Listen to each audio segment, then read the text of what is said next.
Bonjour tout le monde et je vous souhaite la bienvenue à cet épisode du lundi 8 mai de F1 Podcast. Ici Martin Simon, Simon avec un C, et aujourd'hui à l'épisode retour sur le Grand Prix de Miami ainsi que les réponses à vos questions. Et comme on en a l'habitude, on commence avec l'actualité dans le monde de la Formule 1.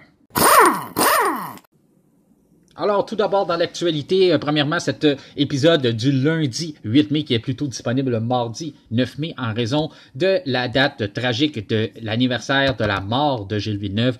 Hier, c'était sa journée sur la page F1 Podcast. On a dédié la journée en entier à des extraits, à des vidéos, à des photos, à des documentaires que vous avez eu la chance de voir sur notre page, ainsi qu'une capsule dans le casque qui était entièrement sur Gilles Villeneuve, aussi disponible sur Spotify. Vous avez encore la chance d'aller la voir. Elle va être là pour plusieurs jours et plusieurs semaines, bien entendu. C'est ça qui est beau. Avec un podcast, vous pouvez l'écouter quand vous voulez. Eh bien, on a eu aussi une nouvelle très importante quand même. C'est son film, le film Villeneuve, qui va prendre l'affiche. C'est prévu pour l'été 2025. Donc, la jeunesse d'un champion. On va retracer la vie du coureur québécois à aller jusqu'à 1977. Et c'est Rémi Goulet qui a été sélectionné pour incarner Gilles Villeneuve au grand écran. Et ça sera Rosalie Bonenfant qui va jouer sa femme Joanne Villeneuve. Alors, c'est une nouvelle assez intéressante. C'est sûr qu'on n'aura pas nécessairement on n'ira pas nécessairement voir sa carrière en Formule 1 quand on va arrêter le film en 77, mais on va vraiment aller chercher les débuts de Gilles alors qu'il courait en motoneige ainsi que ses courses d'accélération au volant de sa fameuse Mustang. Donc, ça va être intéressant quand même de voir, d'en apprendre un peu plus sur l'homme et de où il vient. Un peu comme on a fait hier dans la capsule dans le casque, mais cette fois-ci avec des images et beaucoup plus de budget, bien entendu. Donc, ça va être un film à surveiller on va commencer le tournage en hiver. C'est l'hiver prochain que ça va commencer pour prendre l'affiche en été 2025. Donc, une bonne nouvelle pour le cinéma québécois et ça va intéresser, je suis persuadé, plusieurs amateurs de course à travers le monde. Deuxième grande nouvelle, Alpine. Ça chauffe chez Alpine. Lors du week-end, on a vu les grandes têtes de l'entreprise qui se sont dirigées à Miami, pas juste pour prendre du soleil, mais plutôt pour observer ce qui se passait là-bas, un peu aller chauffer la marmite de l'écurie française. On a Luca Deméo qui, lui, était là. Lui, on sait que c'est le PDG de Renault. Et il y avait Laurent Rossi qui, lui, quant à lui, est le PDG de Alpine. Alors, les deux étaient là pour observer un peu ce qui se passe. Il y a eu Laurent Rossi qui a donné une entrevue à nos collègues britanniques. Il a été très bavard. Je peux vous dire qu'il a passé plusieurs messages. En tout cas, si j'étais à la place de Otmar Zaffanauer, eh bien, je me sentirais, disons que je dormirais avec un œil ouvert pour voir qu'est-ce qui va se passer, puis de quel côté. Puis mon téléphone, je suis pas sûr si je voudrais laisser la sonnerie ouverte ou fermée, mais ça peut, en tout cas, il va falloir qu'il y ait des résultats dans les prochains mois.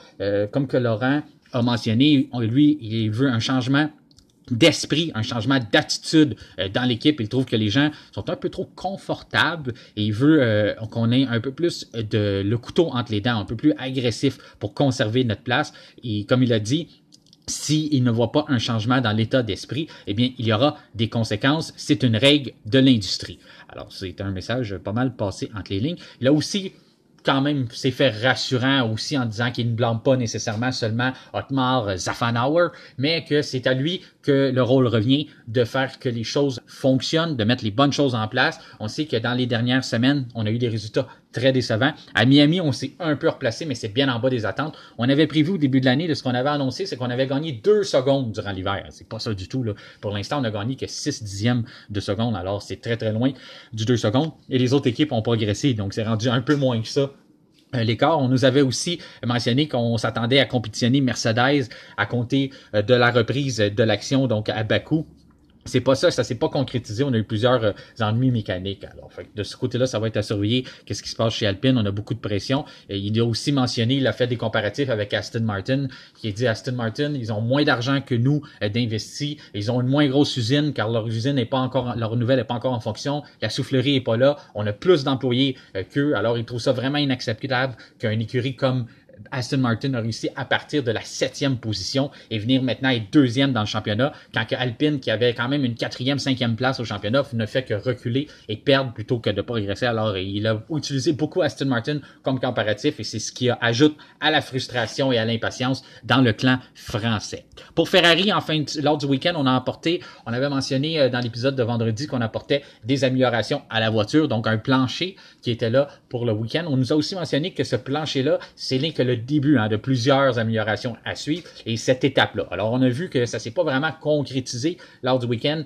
On n'a pas nécessairement été chercher de puissance, mais supposément que ce plancher-là, ce n'est que le début de plusieurs outils qu'on va venir ajouter à ça. Donc, ce qu'on a vu pour l'instant, on nous a mentionné que c'était correct, c'est ce qu'on s'attendait, mais que c'est vraiment juste une chaîne qu'on va construire. Donc, le plancher et les prochaines améliorations qui vont venir à Imola vont venir ajouter à cette amélioration-là, donc donner un peu plus d'ampleur et plus de productivité à ce développement-là. Ça va être à suivre. Pour l'instant, c'est tout ce qu'on a pour l'actualité dans le monde de la Formule 1. Donc, passons au week-end de course.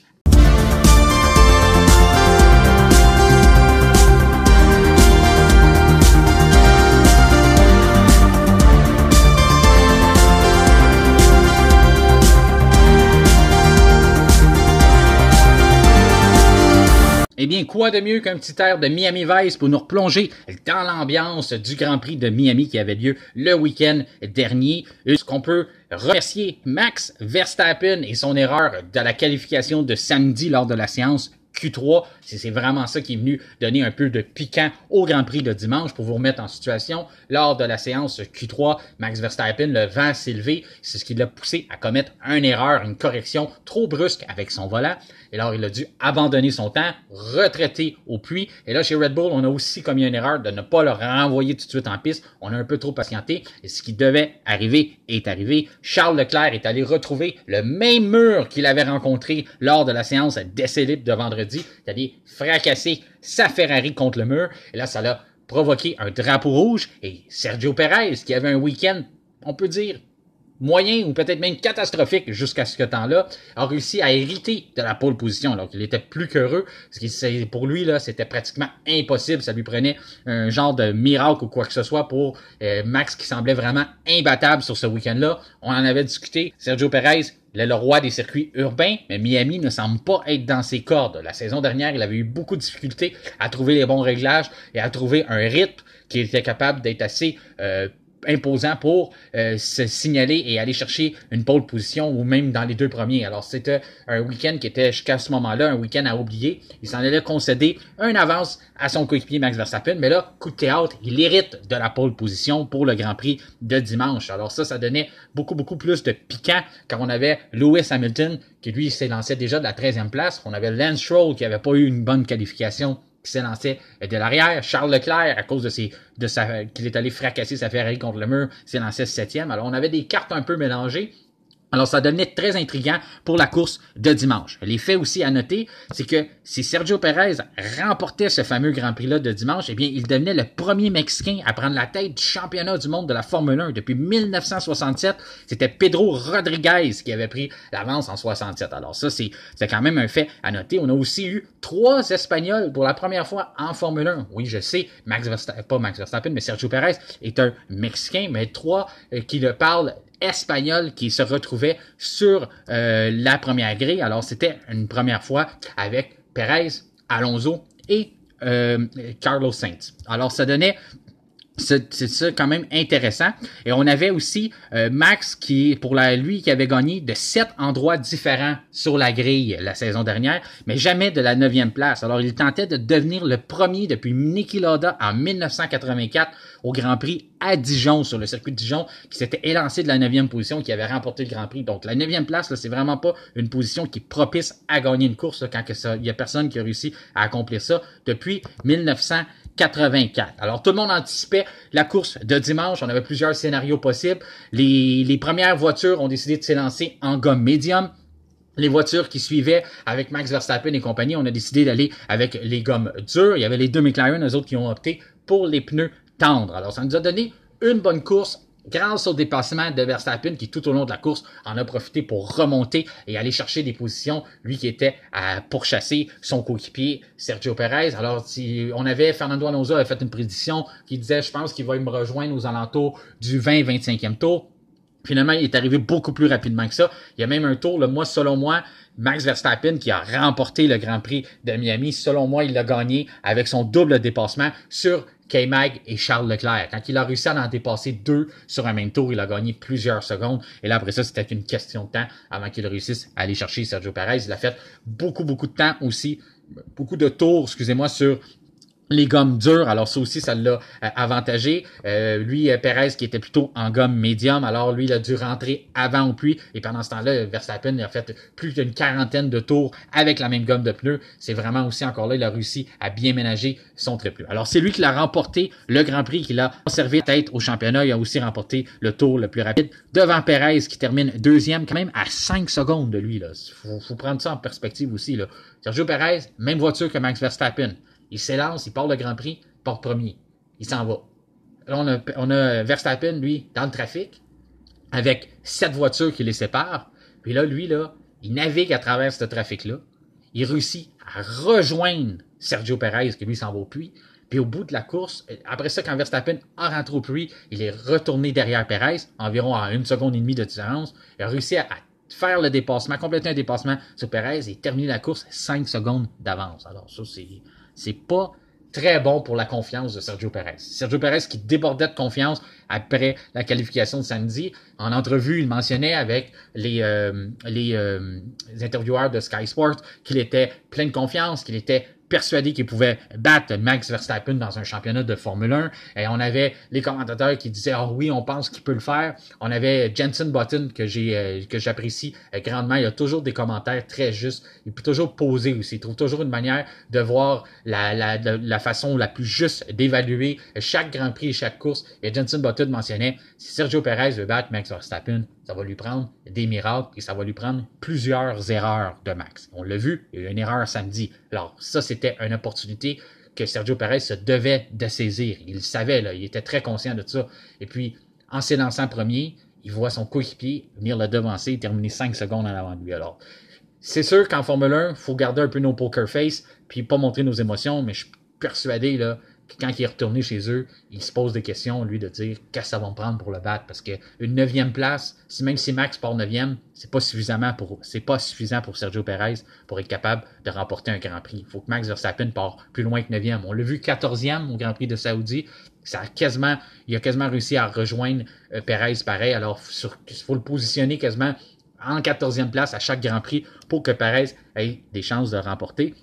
Aussi, fait à noter, il n'y a pas eu de voiture de sécurité lors du week-end. Pas de drapeau jaune, pas de voiture de sécurité. Tu pars 9e, tu réussis à rejoindre la même voiture que toi et terminer 5 secondes d'avance. Donc, tout un accomplissement.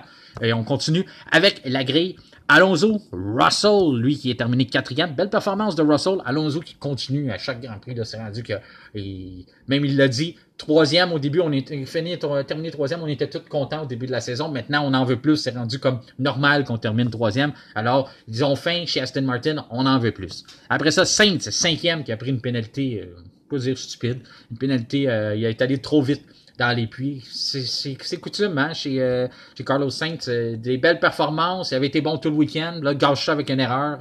En tout cas, c'est ça qui arrive. C'est ça qui fait la différence entre les grands pilotes et les pilotes de milieu de grille. Il y a toujours quelque chose qui vient nous retarder. Bien, il a fait une erreur dans les puits qui a coûté quand même. Il aurait peut-être pu aller chercher mieux. C'est sûr que Russell était plus rapide lors du week-end. Mais en tout cas, c'est toujours de valeur de rajouter des choses comme ça. Après ça, on a Hamilton qui termine 6e, Leclerc 7e, quand même, il s'était lancé de la 7e place, il a terminé 7e. Gasly 8e, Ocon 9e, Magnussen, Liaz, il était déçu d'avoir seulement 1 point parce qu'il partait de la 4e place à cause de tout le chambardement du drapeau rouge. Mais quand même, on avait plus de vitesse. On a vu que d'apporter des améliorations au circuit, bien, ça donne quelque chose. On avait un nouveau plancher pour l'écurie américaine. Alors, on a réussi à soutirer un peu plus de performance. Tsunoda 11e, Stroll 12e, belle performance de Lance Stroll. Après ça, 13e, Bottas, 14e pour Albon, 15e pour Hülkenberg, Joe dans sa Alfa Romeo qui est peut-être l'écurie, c'est l'écurie qui n'a toujours pas accumulé de points. Je pense que c'est la seule qui n'a toujours pas accumulé de points, parce que ça va pas très très bien pour cette écurie-là depuis le début de la saison. Ensuite, Joe, on a Norris 17e, De Vries 18e, Piastri 19e, qui a mentionné problème avec la voiture. Alors c'est pour ça qu'il était pas capable d'aller chercher du temps. Puis Norris, lui, il s'est fait accrocher au départ par De Vries. Et puis, le dernier, ça a été Logan Sargent qui a terminé dernier devant sa famille et ses partisans qui s'étaient réunis pour le voir piloter pour une première fois en sol américain dans sa carrière. Eh bien, fait à noter aussi qui a été cocasse lors du week-end, c'est Fernando Alonso qui était roulé en 3e position et tout d'un coup a pris la radio pour féliciter son coéquipier Lance Stroll qui avait complété un dépassement parce qu'il a pris le temps, figurez-le ou non, croyez-le ou non, il a réussi à prendre le temps de regarder l'écran géant et de voir une reprise vidéo ou même en action de voir Lance Stroll. Il a fait ça en pilotant, lui. Il roule à plus de 200 km/h, même parfois 300. Il roule, puis lui, il prend le temps de regarder un écran de TV puis de dire « Wow, il se passe un beau dépassement. Bravo à Lance Stroll. » Alors, il a pris le temps de mentionner ça. Donc, c'était quand même drôle de voir qu'il continue. C'est le fun à voir qu'il s'amuse vraiment en Formule 1. Et même à 41 ans, c'est tellement facile pour lui qu'il peut prendre le temps d'observer les écrans. Le pilote du jour sur la page de F1 Podcast a été voté de façon unanime. Bien entendu, on l'a mentionné, Max Verstappen en partant de la 9e position et en terminant 5 secondes devant Sergio Perez. Il n'y avait pas de question là. C'était nécessairement à lui qui revenait le titre de pilote du jour avec la performance qu'il a accomplie. C'est vraiment lui qui l'a donné le spectacle. Comme je mentionnais plus tôt aussi, où ce qu'il a vraiment gagné, c'est avec son dépassement double sur Kevin Magnussen. Moi, je pense que c'est vraiment là que la course s'est jouée pour le reste. Et pour McLaren, eh bien, on peut dire peut-être un week-end à oublier. On s'attendait à beaucoup plus de puissance. On avait vu qu'à Bakou, on avait réussi à donner un petit coup à être meilleur. Après ça, là, durant les séances d'essai libre, moi, j'avais même mentionné que je trouvais qu'ils avaient été bons. Mais Lando Norris a dit on a dévoilé notre jeu un peu trop tôt. Tout ce qu'on a montré en pratique, c'est tout ce qu'on avait. Alors, rendu en qualification, alors que les équipes en donnent toujours un peu plus, il restait plus rien à donner chez les McLaren. On avait déjà donné le maximum. Alors, ça a vraiment... c'est ça. C'est un week-end à oublier. Oui, il y a eu l'accrochage avec De Vries pour Lando Norris, puis il y a eu Piastri qui a eu des troubles mécaniques, mais ça va être question de se reprendre au Grand Prix de Imola. Et c'est ce qui conclut un peu le Grand Prix de Miami et ce qu'on en a pensé. Maintenant, on passe à la période des questions.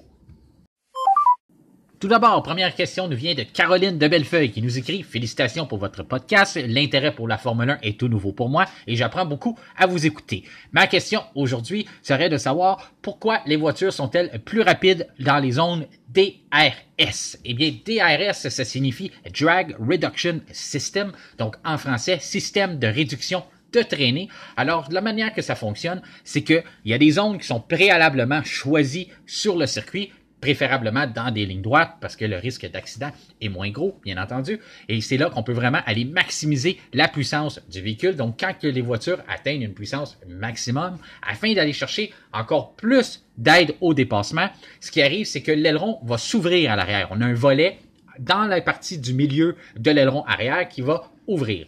En gros, pour vous l'expliquer de la meilleure façon, c'est comme si vous descendez en parachute, votre parachute va ralentir votre descente, et moi, j'arrive et je perce un trou dedans. Bien entendu, on ne fera pas ça, on veut pas ça, mais vous allez commencer à descendre beaucoup plus rapidement parce que vous allez perdre une traînée. Alors, vous allez perdre le drag, comme on dit en anglais. Alors, votre descente va vraiment s'accélérer d'un gros coup. Là, vous allez commencer à descendre beaucoup plus rapidement. Eh bien, c'est la même chose pour la Formule 1, sauf que ça se passe au sol. La Formule 1 est en ligne droite.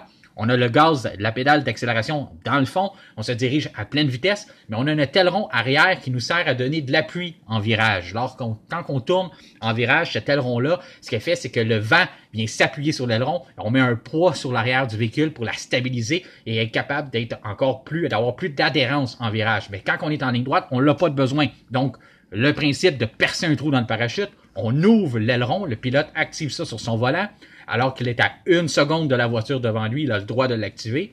Alors, aussitôt qu'il réussit à pouvoir activer ce bouton-là, eh bien, il perd toute la traînée que l'aileron lui donne et ça lui donne beaucoup plus de puissance, alors il fait moins de résistance dans le vent, ce qui lui permet de gagner plus de vitesse. J'espère que ça a répondu à votre question. Si vous en avez d'autres, gênez-vous pas, on est là pour ça. La deuxième question nous vient de Roland qui nous écrit « Votre podcast est ma nouvelle trouvaille sur Spotify. Je vous écoute maintenant religieusement. Ma question cette semaine est « Comment Max Verstappen, sur une gomme jugée plus lente, a réussi à rejoindre le peloton ainsi que son coéquipier? » Eh bien, oui, il y a plusieurs données à prendre en considération. C'est une bonne question, Roland. Chaque écurie a une équipe complète dédiée à la stratégie. Donc, on analyse ces données-là constamment parce que la piste évolue lors du week-end. Et c'était encore plus vrai à Miami. On avait resurfacé la piste avant le Grand Prix. Alors, cette nouvelle piste-là était propre. Il n'y avait pas de gomme dessus. D'autant plus qu'il y a eu de la pluie le vendredi soir et le samedi soir. Donc, toute la gomme que les voitures ont réussi à délaisser sur la piste lors des 2 séances d'essais libres ainsi que les qualifications, eh bien, était lavée à tous les soirs avec la pluie. Alors, c'était toujours à recommencer à chaque jour. Alors, c'était très dur pour ces équipes-là d'avoir des données exactes, le plus près possible de la réalité pour être capable de conclure une stratégie qui serait gagnante. On a vu que 7 écuries ont opté, donc 7 sur 10 ont opté pour des voitures en médium à l'avant et des voitures en pneus durs à l'arrière. La seule donnée qu'on peut voir vraiment qui a penché dans la balance, qu'on a pu lire dans les rapports de Red Bull, c'est que on a beaucoup voulu bénéficier du temps en piste avec pas de trafic. Alors, on a voulu donner à Max Verstappen que quand les autres voitures allaient rentrer pour faire un arrêt au puits, que lui allait rouler dans de l'air propre. De l'air propre, ce qu'on appelle, c'est que quand il n'y a pas de voiture en avant, quand il y a une voiture en avant, on appelle ça de la turbulence. On appelle ça de l'air sale parce que les voitures viennent créer une turbulence sur l'air. Mais quand on réussit à rouler plusieurs tours avec pas de voiture en avant de nous, on appelle ça, bien entendu, de l'air propre. Alors, on est capable de bénéficier de ça. Et ça vient aussi moins maganer les gommes et être capable d'aller chercher des temps beaucoup plus compétitifs. Alors, on l'a vu que quand Perez a dû rentrer pour changer des gommes médium en gommes dures, eh bien, Verstappen, lui, a bénéficié de beaucoup de temps à l'avant avec aucun trafic devant lui et c'est là qu'il a réussi à construire un écart qui était suffisamment grand pour que quand il a rentré au puits, comme on l'a déjà dit, quand tu rentres au puits, ça coûte environ une vingtaine de secondes. Alors quand il a rentré au puits, et puis il est ressorti en piste, il n'avait qu'une seconde maintenant d'écart entre lui et Perez, et il avait une gomme beaucoup plus fraîche. Alors il a été capable d'aller chercher Perez en le temps de le dire et saisir la tête de l'épreuve. Alors c'est vraiment ça qui a penché dans la balance pour la stratégie chez Red Bull de dire on va donner une gomme plus lente, même si c'était pas autant, l'écart était pas aussi grand entre la gomme médium et la gomme dure lors du week-end. On a décidé d'opter vraiment pour les tours avec pas de trafic à l'avant pour être capable de combler l'écart entre les deux voitures. J'espère que ça a répondu à votre question. N'importe quand, vous pouvez en envoyer d'autres. Il n'y a pas de limite avec notre adresse Gmail, F1podcast en un mot, en commercial@gmail.com, comme vous avez choisi de nous envoyer, ou pour n'importe qui veut utiliser Messenger ou les commentaires dans la page Facebook. Ça nous fait toujours plaisir de vous répondre. Merci d'avoir été là encore une fois cette semaine. J'espère que cet épisode-là vous a plu aussi. Merci de nous mettre des mentions j'aime sur notre page Facebook, sur Spotify. Partagez nos émissions, partagez notre page Facebook, invitez le plus d'amis possible afin qu'on puisse avoir les meilleures discussions avec le plus de passionnés dans le monde de la Formule 1. On est de plus en plus nombreux, on a beaucoup de plaisir à discuter avec vous. Donc, gênez-vous pas, n'importe quand vous voulez parler d'F1, de n'importe quel sujet, que ce soit de des vieilles voitures, de des vieilles courses de dans le temps, ou que ce soit les courses actuelles, des questions sur n'importe quoi. Ça nous fait toujours plaisir de jaser Formule 1 avec vous. Passez une bonne fin de semaine et nous, on se reparle lundi de la semaine prochaine avec une capsule dans le casque sur un pilote qui n'a toujours pas été déterminé. Alors, on va vous annoncer ça lors de la semaine qui suit. Merci et bonne semaine.